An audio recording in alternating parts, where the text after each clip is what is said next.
Hello survivors and welcome to another Walking Dead Road to Survival video, and in this video we're going to be taking a first look at Gold Mythic Christmas Carol, who is going to be a Christmas event character coming to RTS for 2021. Visually she looks very Christmassy. She's got a lot going on.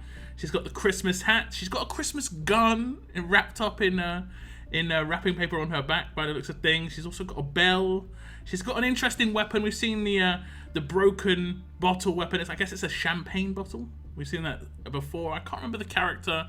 One of the Gold Brick characters, right? I think so.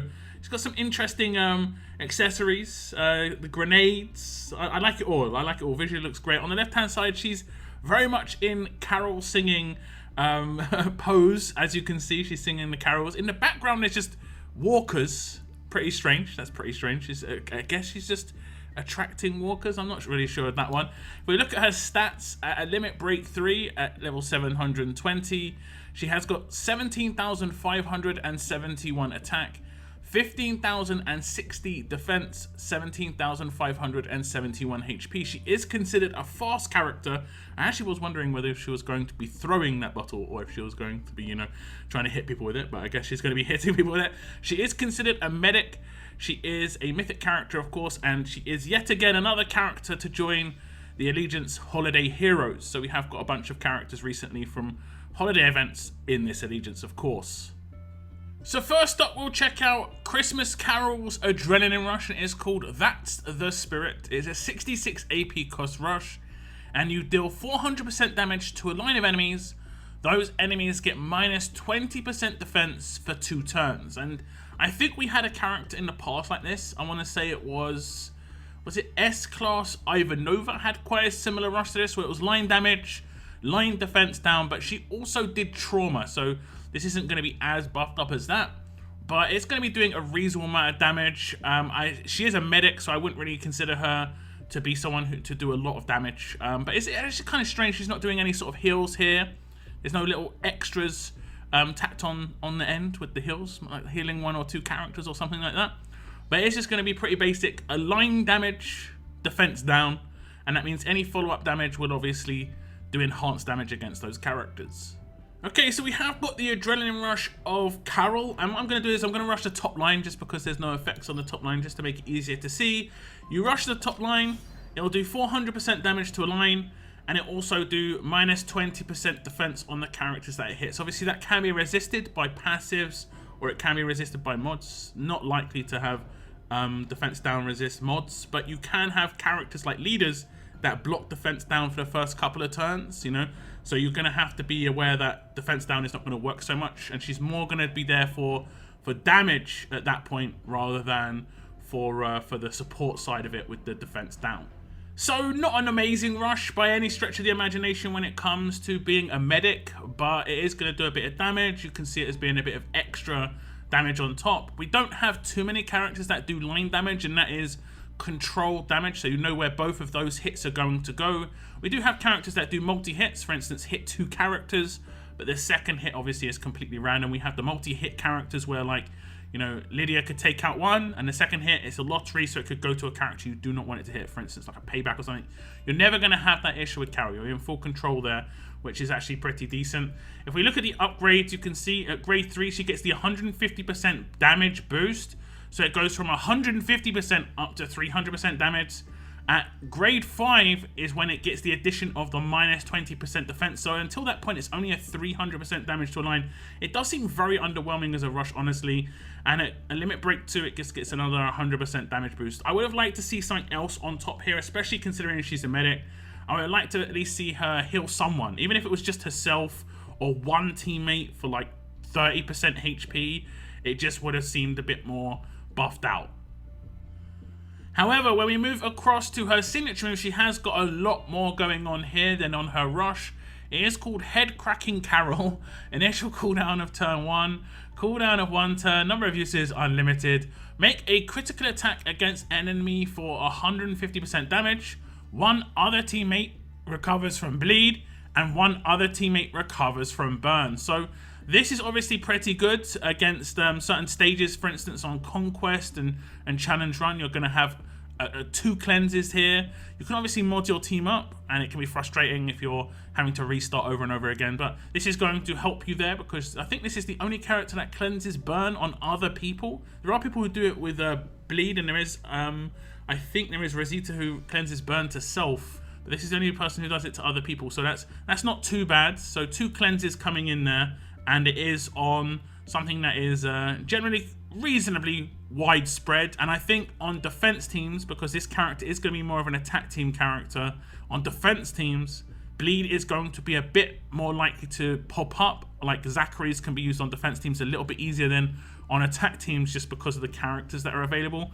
You know, we do have cleanses on attack teams, but it's only particular characters, and I mean, I guess they are pretty good, but it's another character to be added to that list. So you could potentially have like Christmas Carol and Lydia in the same team, and if you have Lydia at Limit Break 3, you are going to be able to cleanse 4 bleeds turn 1, which is going to be a nice little counter, and they're both fast characters as well, could work in the same team easily. Okay, so we are going to attack here, and as you can see, we have got the burn on Glenn, and we have got the burn on Herschel here, and everyone is bleeding.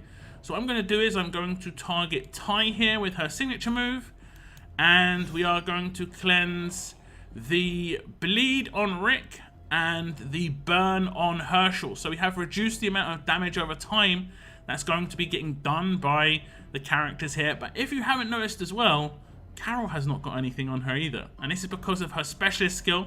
If you know what a specialist skill is, it means she's going to cleanse all effects on herself if she hits a crit, and her signature move here is a guaranteed crit. So it isn't just cleansing burn and bleed on one teammate, it is also fully cleansing any negative effects on herself. This is of course unless she is normalized, where her specialist skill would not work, but otherwise it would be a full self cleanse. We'll get into the specialist skill and how it works later on in the video, but we can see the upgrades here on the signature move, and you can see here at grade 2 it gets -1 cooldown, so it goes from a 3-turn cooldown to a 2-turn cooldown. At grade 4 it gets -1 to starting cooldown, so it goes from turn 2 to turn 1 on the initial cooldown.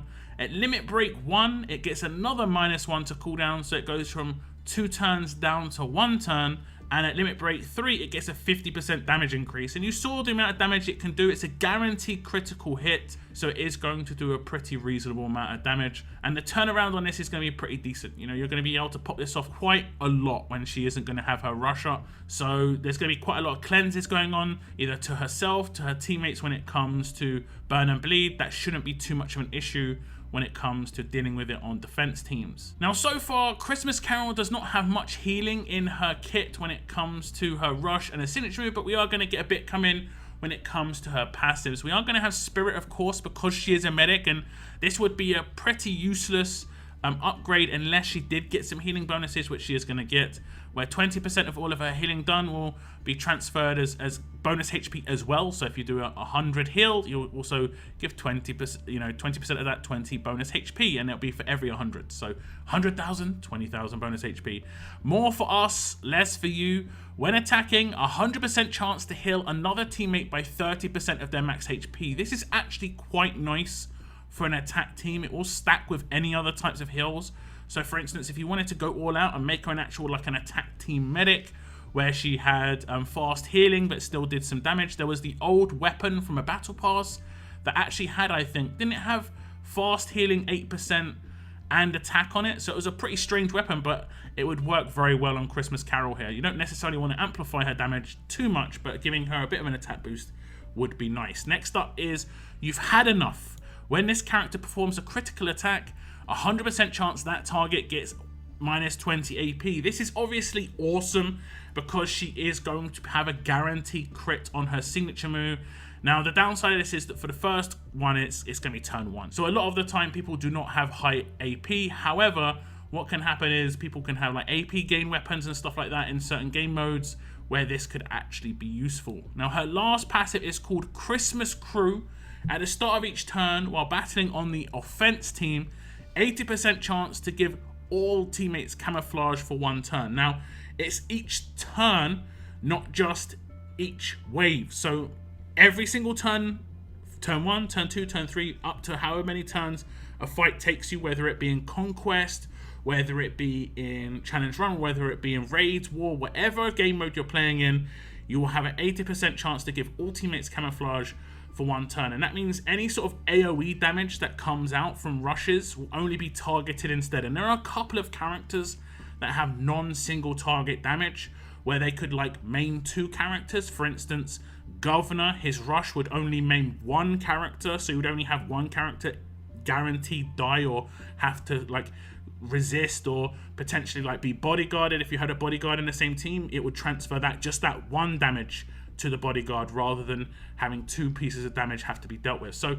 that's actually a pretty decent passive as well, and it looks like the majority of Christmas Carol's power is within her signature moves and definitely within her passives here.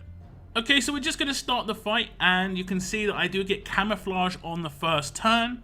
It's an 80% chance that all teammates will get at the beginning of each turn. So we'll see if we get in the next turn as well. I'll just do what I would normally do. Normally do my cleanse, and then I normally just do some attacks. We'll stack up some attacks here on Garrett, and we might get a character taken out here. We're going to have a character taken quite low HP. We have got Harper here on 9,400 HP, and if we do a basic attack, we should see that Harper will get healed up. Let's have a little look. Basic attack comes in, and Harper gets healed up to max HP because she was the lowest HP character, and that's how it's just going to work. What I'm going to do is I'm not going to do the rush, I'm just going to do some basic attacks here. And I want to see if we get the heal come in from Carol's rush here. I want to see if the rush actually heals her. Anyone up? And it would be Harper again. So watch Harper's HP, 3,086. And it's still 3,086. So if you did want to utilize Christmas Carol on an attack to actually do something like heal a character, you'd have to do a basic attack or her signature move, because it doesn't count the rush as her doing an attack. Like, you know, the on hit status effectively is not going to proc with the rush, and that's why it's not healing a teammate. And I kind of think that's a shame. I would like to have it heal when I do my rush, but it is what it is. It's good just to know this if you did want to utilize her kit for a heal on a turn, especially in a clutch moment. I don't know, someone was gonna bleed out or something like that. It's always good to know for a challenge run or conquest. You get to that last turn or like second to last turn and need a particular character to survive. I know the feeling. If we look at the upgrades, you can see the first half of More of Us will be at grade 1. That's 50% chance to get 30% of their max HP when she does her basic attack or signature move. She gets the first half of Spirit at grade 2. She gets the second half of Mortal for Us, Less for You at grade 3. So she's going to be like the full heal potential that she can get within her passives by grade 3. At grade 4, she's going to get the first half of You've Had Enough. As you can see, 50% chance that targets get minus 20 AP when she hits a crit. Now, we didn't actually see that. I didn't highlight that in the clip before, but you know how it works. If she hits a critical attack, the target's going to have minus 20 AP. It's pretty much as simple as that. At grade 5, she gets the first half of Christmas Crew, where she's going to be able to give 40% chance to give all teammates camouflage for 1 turn. At Limit Break 1, she's going to get the second half of Spirit, where it's going to be the bonus HP. Limit Break 2, she's going to get the second half of You've Had Enough for the extra 50% chance. So it's going to be 100% chance at that point to do minus 20 AP. And at Limit Break 3, she's going to get the second half of Christmas Crew for the 1-turn camouflage to make it 80% total. So definitely, I'd say the majority of Carol's power within her kit is in her passives. Her rush does seem to be kind of underwhelming, but she has a pretty decent signature move, which is a guaranteed proc on her specialist skill, which we'll look at next. But her passives seem to be pretty decent. And talking of that specialist skill, it is Head Cracker. When this character performs a critical attack on a target, that target will be dazed for 2 turns, and this character recovers from all penalties. This is a guaranteed thing to happen off of turn 1. So if she's burning, bleeding, anything, attack down, no matter what effect she's got on her, if she hits a crit, she's going to be able to cleanse everything on her. There can obviously be negatives to this. If she is traumatized, she will take trauma damage based on each thing she cleanses. So it is worth noting.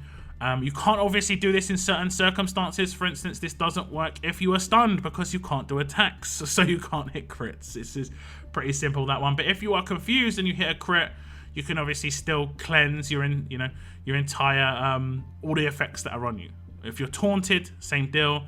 Now there are characters that can resist crits, as we know, and that means there are potentially characters that can resist her signature move guaranteed crit, because even if it is 100% chance, if someone has a 40% reduction in your chance to hit a crit, well, yeah, you're less likely to hit one, and that would be tanks, of course, like I said. But yeah, so it's pretty decent. I'd say Headcracker is quite nice, and in way her kit works, in terms of her fully cleansing herself and then cleansing another teammate of bleed, the way you'd want to do it if you did team her up with Lydia is you'd want to do Carol first and then do Lydia, because what can happen is if you did Lydia first, Lydia could cleanse the bleed on Carol, and Carol would guarantee, cleanse herself anyway. So it's better to do her first than Lydia. And generally, I'd say you probably want to do it that way anyway. Soften someone up a little bit with Carol, and then finish them off with Lydia anyway. So it's not too bad. The fact that the character gets dazed for 2 turns is nice, but a lot of the time that target's going to get completely wiped. But it's going to be nice against certain characters in certain game modes. For instance, you can get like 120, 130k HP characters on Conquest and Challenge Run. And if you want to stop Davy turn 1 signature move, there's not much you can do. So Headcracker is good for that. Now, of course, Carol has a weapon, as we've seen her holding that wine bottle, and it is Christmas Carol's violent broken wine glass. It isn't broken in this picture, so it probably gets broken the more you tear it up. Once it gets to legendary, she decides to break it. It gets sharper. Hey, I guess that makes sense. It has a 30% attack boost on base, a medium bonus to AP when attacking, and in the third slot it gets bonus AP and HP. All team members receive 8% AP and 8% bonus HP at the beginning of each wave. I think this weapon is pretty nice. It's kind of the weapon you'd probably want to put in her hands. You're not going to really want to amplify her damage. Boosting people's AP is a nice little boost, and the fact that it's on base, it's going to be great for newer players who don't have access to certain things. And it's also great if you have not been lucky. There are people who've just not been lucky in the army when it comes to getting particular weapons, or they've gone for different weapons. So I definitely upgrade this off base. I'd make it 40% attack and a very large bonus to AP when attacking off the base, and then I'd probably go for 1535 and then make it 50% attack. I mean, it's pretty much as simple as that. Her attack output is actually going to be pretty decent considering she's not a damage dealer. She's going to get a boost to it because of that's a big attack boost, 50%, and the 5035 on top. That's going to amplify her rush damage output. That's going to amplify her signature move. And, if she's got other 1535s around her, depending on the teams you want to put her in, she's not going to be too bad a damage dealer, all things considered, when, I wouldn't really consider her, a typical damage dealer. So that is Gold Mythic Christmas Carol, who, like I said, is going to be an event character, a Christmas event character, coming to The Walking Dead Road to Survival. She seems kind of interesting. The visuals, it's always nice to get Christmas characters. We are going to have some more Christmas characters on the way, so stay tuned. I'll bring you previews of those once I get my hands on those characters. But do give me your thoughts on Christmas Carol as an event character. What do you think of her kit? What do you think of her signature moves, her passive? And do tell me what you think of the specialist skill Headcracker and how you think it works with Carol's kit. I like Headcracker quite a bit. I think it can be quite nice. I like it for Diamond, for instance, and for Christmas Carol here, I think it is pretty nice too. Her signature move looks to be pretty decent. But as always, leave your thoughts in the comments down below, guys. That is the end of my video. I want to thank you very much for tuning in, and as always, keep on surviving, guys. Keep on surviving.